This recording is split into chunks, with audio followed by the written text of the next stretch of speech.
दोस्तों ये कहानी है 2015 की।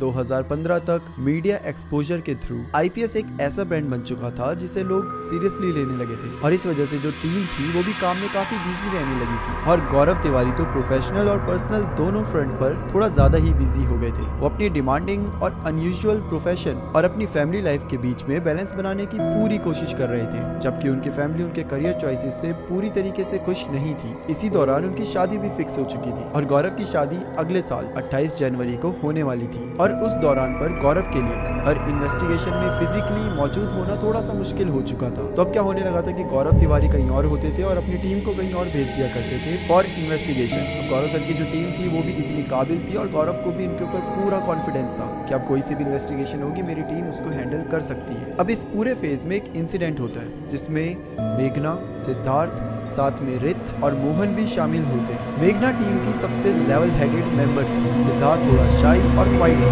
रित जो आज रेडियो जॉकी है, इस वक्त नया नया मुंबई शिफ्ट हुआ था, कॉलेज में पढ़ भी रहा था और अपने कूल नेचर और सेंस ऑफ ह्यूमर के लिए जाना जाता था। मोहन ग्रुप का थिंकर था, सिद्धार्थ जितना शाय तो नहीं लेकिन उसकी तरह क्वाइट जरूर था। वो एविडेंस भी कलेक्ट करता था और उसके तरीके काफी यूनिक होते थे। आज के टाइम में मोहन नेवी में काम करता है और साल के सिर्फ 6 महीने के लिए अवेलेबल होता है for these type of things. अब एक मेघना को अपनी एक एक्स कलीग की कॉल आती है जिसमें उसने आईपीएस टीम से रिक्वेस्ट करी कि साउथ मुंबई में उनकी आंटी का घर है। मेघना ने उस लेडी से बात करी और उसे पता चला कि पिछले कुछ सालों से उस पुराने अपार्टमेंट में अजीब से इंसिडेंट्स हो रहे हैं। मेघना ने डिसाइड करा कि एक बार वहां पर जाते हैं, घर में आंटी से मिलते हैं और उनके साथ मिलकर बात करते हैं। एंड देन वो फोन रखती है एंड मोहन, रित और सिद्धार्थ को कांटेक्ट करती है। सिद्धार्थ कॉन्फ्रेंस पे सजेस्ट करते हैं कि गौरव सर को भी बुला लेते हैं, वो भी शाम तक आ जाएंगे। मेघना बोलती है नहीं, उनको मत बुलाओ, वो अभी काफी बिजी चल रहे हैं, उनको जस्ट एक मैसेज ड्रॉप कर दो और हम पूरी टीम ही चलती है और हम ही संभाल लेंगे पूरा केस। अब समय शाम के 5:30 हो रहे होते हैं। मेघना ने अपने ऑफिस से थोड़ा जल्दी निकलने की परमिशन ले ली। शाम के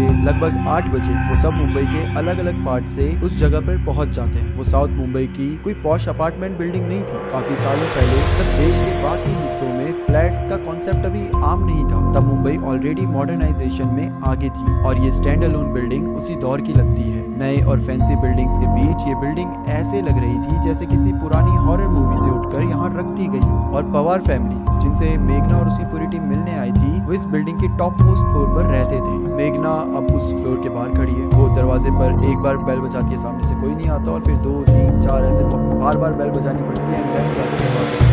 सामने जो मेघना की दोस्त थी, उनकी आंटी मिसेस पवार खड़ी थी, जो कि अर्ली 60s थी, एक काफी बूढ़ी औरत। उन्होंने मुस्कुराते हुए सबका स्वागत करा, उनको अंदर बुलाया और फिर ड्राइंग रूम में बिठाकर उनको चाय ऑफर की। बेटी चाय पुरानी और खराब हालत में थी लेकिन फ्लैट काफी अच्छे से मेंटेन किया गया था। मेघना जानती थी कि मिसेस पवार के पति का कुछ साल पहले देहांत हो चुका था। पहले फैमिली का बिजनेस था जो बाद में फेल हो गया और उनके बेटे अंकित ने फिर एक जॉब शुरू कर दी। वो बैंड्रा कुर्ला कॉम्प्लेक्स में एक कॉर्पोरेट ऑफिस में काम करते थे और थोड़ी देर में ही घर वापस आने वाले थे। मेघना बोलती है कि अंकित के आने का वेट करते हैं, तो मिसेस पवार बोलती है तब तक मैं आपको बता देती हूँ कि यहाँ क्या हो रहा है, क्या इंसिडेंट्स हो रहे हैं। वो बताती है पिछले कुछ सालों में यहाँ पे कुछ इंसिडेंट्स होते थे, बहुत रेयरली होते थे, बट अभी कुछ हफ्तों से ये इंसिडेंट्स बहुत ज्यादा होने लग गए हैं। जब से इन्होंने इस घर को बदलने यानी कि शिफ्टिंग करने का डिसीजन लिया है, तभी से यहाँ पर कुछ इंसिडेंट्स बहुत अजीब और बहुत डरावने होने लग गए हैं। मिसेस पवार ने बताया कि एक रात अंकित सोफे पे बैठकर मूवी देख रहा था। उसकी माँ, बीवी और बेटी सब सो चुके थे। लगभग रात के 2 बज रहे होंगे और उसने थोड़ी सी ड्रिंक भी कर रखी थी। शाम को वो अपने लैपटॉप पर काम कर रहा था जो उसने डाइनिंग टेबल पर रखा हुआ था। अचानक से उसे रियलाइज होता है कि लैपटॉप वहाँ पर नहीं है। उसे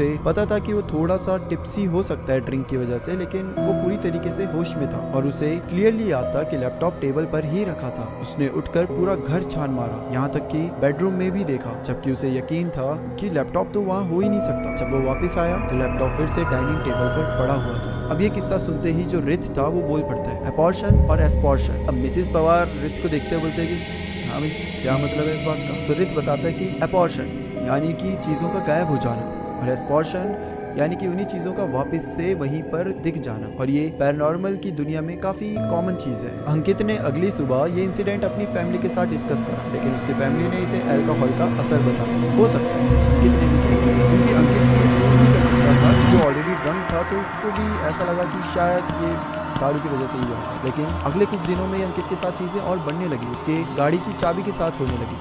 अक्सर वो गाड़ी की चाबी जहाँ रखता था, अंकित को गाड़ी की चाबी वहाँ मिलती ही नहीं थी। एंड देन हर जगह ढूंढने के बाद वो गाड़ी की चाबी अचानक से वहीं मिलती थी। एक दिन तो उसको अपने ऑफिस में कॉल करके बोलना पड़ा कि सर आज मैं आ नहीं पाऊंगा, गाड़ी की चाबी नहीं मिल रही। पूरे घर में छानबीन करी, हर जगह हर कोने में। अंकित भी कर रहा है, उसकी वाइफ भी कर रही है, उसकी माँ, हर जगह इन्होंने गाड़ी की चाबी ढूंढी। एंड देन पता है गाड़ी की चाबी कहाँ मिली? अंकित की गाड़ी के अंदर, जबकि उसे अच्छे से याद था कि कल रात को गाड़ी की चाबी ऊपर लेकर आया था और वहां पर वो गाड़ी की चाबी रखी थी। अब धीरे धीरे ये सारी चीजें उसकी पर्सनल और प्रोफेशनल लाइफ दोनों को अफेक्ट करने लगी। लेकिन एक रात जो हुआ उसने उसे पूरी तरीके से डरा दिया। सुबह होने से थोड़ी देर पहले वो एक झटके के साथ उठ गया क्योंकि उसे बहुत प्यास लग रही थी। आधी बंद आंखों के साथ वो ड्राइंग रूम के पास रखे फ्रिज की तरफ चल दिया। ड्राइंग रूम की दीवार पर उसके पापा की एक बड़ी सी फ्रेम फोटो लगी हुई थी। अंकित ने फ्रिज खोला, पानी की बोतल निकाली और पानी पीने लगा। इतनी खामोशी थी कि उसे सिर्फ पानी निगलने की आवाज सुनाई दे रही थी। तभी उसे एक और आवाज सुनाई दी जो कि ड्राइंग रूम से आ रही थी, जैसे कोई धीरे धीरे दीवार पर थप थप कर रहा हो। उसे लगा ये उसकी वाइफ या उसका बेटा नहीं हो सकते क्योंकि दोनों कमरे में सो रहे थे। क्या ये उसकी माँ हो सकती है? अंकित ड्राइंग रूम में गया और लाइट को स्विच ऑन करा और उसी एग्जैक्ट सेकंड में उसके फादर की जो फ्रेम्ड फोटो थी नीचे गिर पड़ी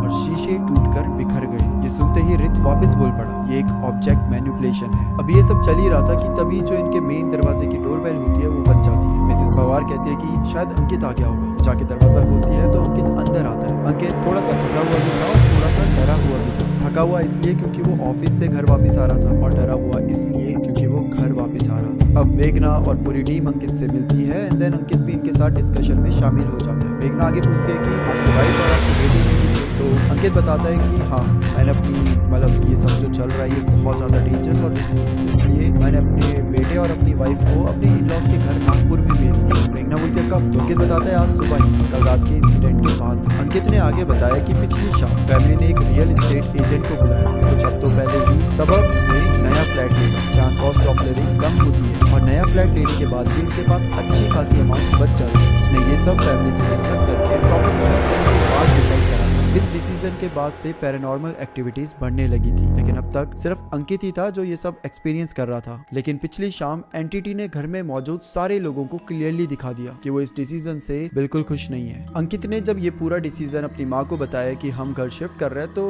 माँ ने भी बोलता है कि हमें कोई प्रॉब्लम नहीं है अंकित, बल्कि अच्छा डिसीजन है। लेकिन उन्होंने जैसे ये बोला घर की लाइट अचानक से चली जाती है, पूरे घर में अंधेरा छा जाता है। जो अंकित की वाइफ होती है वो एक टॉर्च लेती है एंड देन उसी के सहारे वो स्विच बोर्ड तक जाती है। देखते हैं स्विच बोर्ड में जो स्विच होता है लाइट का वो बंद था। वो बोलते हैं कि अरे स्विच तो बंद था। वो ऑन कर देती है, वापस आ जाती है। वापस से सब रूम में ऐसे खड़े हैं कि वापस से लाइट फिर से बंद और इन्हें आवाज सुनाई दे रही है स्विच बोर्ड के ऑफ ऑन होने की। लाइट भी बार बार चल रही है, बुझ रही है, चल रही है, बुझ रही है। हर किसी के अंदर डर का एक अजीब सा एहसास था। हर कोई एक दूसरे को पकड़ के खड़ा हो गया और फिर एकदम से हर जगह अंधेरा हो जाता है। देन इन्हें बहुत क्लियरली एक आवाज सुनाई देती है। आवाज क्या कहना चाहती थी ये इन्हें किसी को नहीं पता, लेकिन ये जरूर पता है कि आवाज कुछ तो इनसे पूछना चाहती थी। लेकिन ये जरूर पता है कि अब इनके अलावा भी कोई और है जो इन्हीं के घर में इन्हीं के साथ रह रहा था। वो पूरी रात ये पूरी फैमिली एक होटल में गुजारती और सुबह अंकित ने इंश्योर किया कि उसकी वाइफ और बेटा नागपुर चले जाए। इस केस का मेघना पर भी एक अजीब सा असर हुआ जिसे वो आज तक पूरी तरीके से एक्सप्लेन नहीं कर पाई है। जब टीम रेसिडेंस की तरफ बढ़ रही थी मेघना को अचानक से तेज हेडेक होने लगा और एक अजीब सी घबराहट महसूस हुई, लेकिन ये सिर्फ शुरुआत थी। मेघना ने फैमिली से पूछा कि क्या वो उन्हें हॉटस्पॉट्स दिखा सकते हैं, यानी कि वो जगह जहाँ पर उन्होंने सबसे ज्यादा एक्टिविटीज महसूस करी थी। और जब टीम अपना इक्विपमेंट अनपैक करने लगी तो उन्होंने पहले पूरे घर में ईएमएफ रीडिंग्स ली जो बिल्कुल नॉर्मल थी और किसी भी तरह का फ्लक्चुएशन नहीं था। मोहन ने अंकित से कहा कि अब तक एंटिटी सिर्फ उसी के साथ अपने तरीके से कम्युनिकेट कर रही थी और कल रात का इंसिडेंट एक एक्सेप्शन था, इसलिए उन्होंने सजेस्ट किया कि अंकित इस ईएमएफ सेशन में उनकी मदद करे। अब टीम ने 2 ईएमएफ मीटर्स लगाए ताकि वो इंश्योर कर सके कि आगे अब जो भी एक्टिविटीज हो वो किसी इलेक्ट्रॉनिक चीजों की वजह से नहीं हो बल्कि प्रॉपर एंटिटी की वजह से हो। और अंकित को कहा गया कि वो एंटिटी से बात करें जबकि आईपीएस टीम ऑब्जर्व करेगी। हिम्मत जुटाकर अंकित ने कहा कि जो भी यहाँ पर है वो उससे बात करना चाहता है। उसे थोड़ा कॉन्फिडेंस इस बात से मिला कि इस देश के बेस्ट और पहली ऑर्गेनाइज्ड पैरानॉर्मल टीम उसके साथ थी। पहले कोई रिस्पॉन्स नहीं आया, लेकिन कुछ ही मिनट्स बाद ईएमएफ मीटर्स की स्पाइक्स दिखने लगी। अंकित डर के मारे कांपने लगा और पीछे हट गया। अंकित की माँ को तो उसके नेबर के घर में रात बिताने के लिए भेज दिया गया क्योंकि वो ऑलरेडी काफी बूढ़ी थी और इस ट्रॉमेटिक एक्सपीरियंस की वजह से उनकी हेल्थ पर असर पड़ सकता था। मेघना के कहने पर अंकित बोलता है कि अगर यहाँ पर कोई स्पिरिट है तो लेफ्ट ईएमएफ मीटर को कुछ सिग्नल दो और अचानक से लेफ्ट ईएमएफ मीटर के सिग्नल बढ़ जाते हैं, जिससे ये तो कहीं ना कहीं श्योर हो गया था कि इस घर में एक सुपर नेचुरल एंटिटी मौजूद है। अब मेघना ने फोटोज लेना शुरू किया। वो किचन की तरफ गए, जबकि मेघना और सिद्धार्थ बेडरूम इन्वेस्टिगेट करने चले गए। सिद्धार्थ कुछ कहने ही वाला था कि अचानक से उसके पीछे दरवाजा जोर से बंद हो गया। दोनों ने दरवाजा खोलने की कोशिश भी करी, लेकिन दरवाजा नहीं खुला। लाइट्स फ्लिकर करने लगी, पूरा कमरा अंधेरे से भर गया, जैसे कि मानो दोनों के लिए इस बार एंड नजदीक आ गया। लेकिन ये दोनों जानते थे कि ऐसे माहौल में एंटिटीज और ज्यादा अच्छे से कम्युनिकेट करती है। ये मीटर में काफी कॉन्टिन्यूसली स्पाइक आए जा रहे थे और सिद्धार्थ ने ईवीपी भी ऑन कर दिया था ताकि बाद में वॉइस एनॉमलीज एनालाइज की जा सके। उसने पूछा, क्या तुम हमें कुछ बताना चाहते हो? अंधेरा और गहरा हो गया, यहाँ तक कि लाइट्स फ्लिकर करती हुई भी दिखाई नहीं दे रही। तभी एक तेज और बदबूदार स्मेल आई, जैसे सड़े हुए हमें बताओ, मेघना चीखते हुए बोलती है। मेघना कैमरा उठाकर हर जगह फोटो लेने की कोशिश करती है, लेकिन मेघना को महसूस होता है जैसे मानो किसी ने उसके हाथ पे बहुत जोर से मारा और कैमरा उसके हाथ से नीचे गिर गया। एंड देन वापस से लाइट्स ऑन हो जाती है, अंधेरा गायब और साथ में स्मेल जो थी वो भी गायब हो जाती है। सिद्धार्थ ने फिर दरवाजा ट्राई किया और इस बार वो खुल गया। दोनों जल्दी से बाहर निकले, रित और मोहन से मिले और उन्हें सब कुछ बताया। रित ने कहा कि ईवीपी रिकॉर्डर प्ले करो। ईवीपी में आवाज बिल्कुल क्लियर कैप्चर हुई थी। एंटिटी ने कहा था, डोंट सेल द हाउस। ये एक क्लास ए ईवीपी था, जो कि काफी रेयर होते हैं। इतनी क्लैरिटी के साथ कोई आवाज कैप्चर होना ये कोई आम बात नहीं थी। रिथ ने कहा कि यही हॉन्टिंग की वजह है। उसने भी एक स्ट्रॉन्ग प्रेजेंस महसूस करी थी और हैवी फुटस्टेप्स सुने थे जब वो पानी पीने किचन जा रहा था। अब मेघना अंकित से पूछती है कि इस प्रॉपर्टी की हिस्ट्री क्या है, उनका परिवार कब यहाँ आया और उनसे पहले यहाँ कौन रहता था। अंकित थोड़ा पीछे पीछे चल रहा था, लेकिन उसे समझ आ गया था कि बात कहाँ जा रही है, इसलिए उसने सच बताया। दरअसल वो लोग फ्लैट के फर्स्ट ओनर थे, लेकिन जिस प्लॉट में बिल्डिंग बनी थी ये भी अंकित का ही था। सालों पहले जो अंकित के एंसेस्टर्स थे उनके पास पैसों की कमी थी, तो उन्होंने बिल्डर्स को ये जमीन बेच दी, यहाँ पर एक बड़ी हाई राइज बिल्डिंग खड़ी करी और उस बिल्डिंग का एक फ्लैट इन लोगों को मिल गया। अंकित के पापा उस जगह से बहुत इमोशनली जुड़े हुए थे।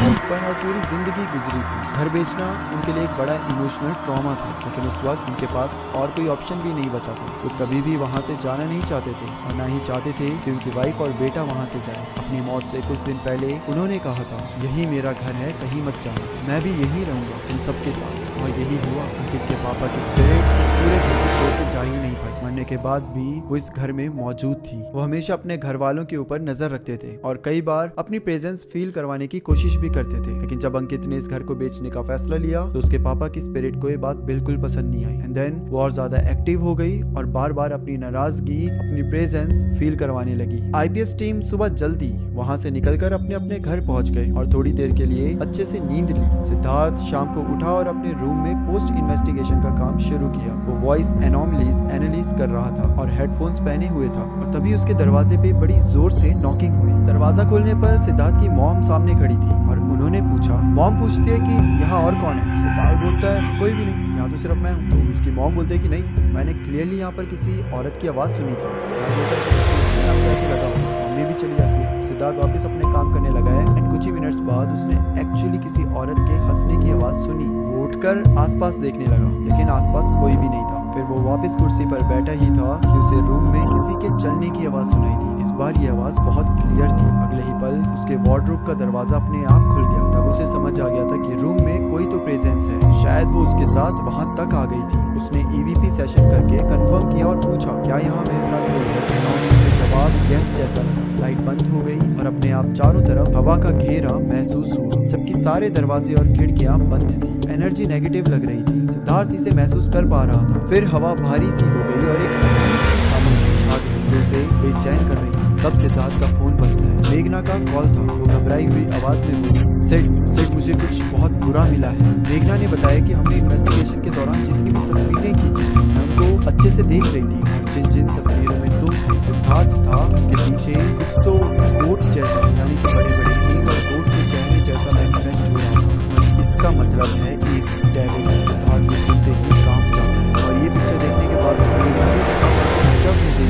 उसको उसको लगने लगा कि कोई एनर्जी उससे भी चिपक गई है। कुछ दिन तक उसका बिहेवियर बदला बदला सा रहा, जो सबने नोटिस भी करा। उसने गौरव को कॉल करके अपने नेगेटिव थॉट्स के बारे में बताया और हैरानी की बात ये थी कि गौरव ने कहा कि फोन पर उसकी आवाज भी अलग लग रही थी। गौरव ने मेघना को क्लींस करने की सलाह दी और ये पूरा प्रोसेस एक हफ्ते तक चला। कुछ दिन बाद टीम वापस से क्लींसिंग के लिए वहां जाती है। इस बार भी जगह के पास पहुंचते ही मेघना को बहुत सरदर्द और पैल्पिटेशंस होने लगे। उसने गौरव को मैसेज किया और गौरव ने कहा कि अगर ठीक फील नहीं हो रहा तो वहां से निकल जाए, लेकिन मेघना ने डिसाइड किया कि वो वहां रुककर इन्वेस्टिगेशन कंप्लीट करेगी और जो भी उसके साथ घर तक आया है उसका सामना करेगी और अपने सारे सवालों का जवाब ढूंढेगी। गौरव मेघना को मैसेज करता है कि I am extremely proud of you. यहाँ पर अंकित ने पहले ही सिद्धार्थ को बता दिया था कि उसने घर पर पंडितों और रिलीजियस प्रैक्टिशनर्स को बुलाया था और सेज से क्लींजिंग करवाई थी, जिसको आप स्मजिंग भी कहते हो। ये पॉजिटिव एनर्जीज को लाने का तरीका होता है। आईपीएस नॉर्मली ऐसी प्रैक्टिस नहीं करती थी जब तक रिक्वेस्ट न करी हो। अंकित ने यह भी बताया कि बुद्धिस्ट सिंगिंग बाउल का यूज करा गया था, जो गहरी वाइब्रेशन और साउंड प्रोड्यूस करता है और माना जाता है कि इसका इफेक्ट भी सेज जैसा ही होता है। और इसी के साथ मेघना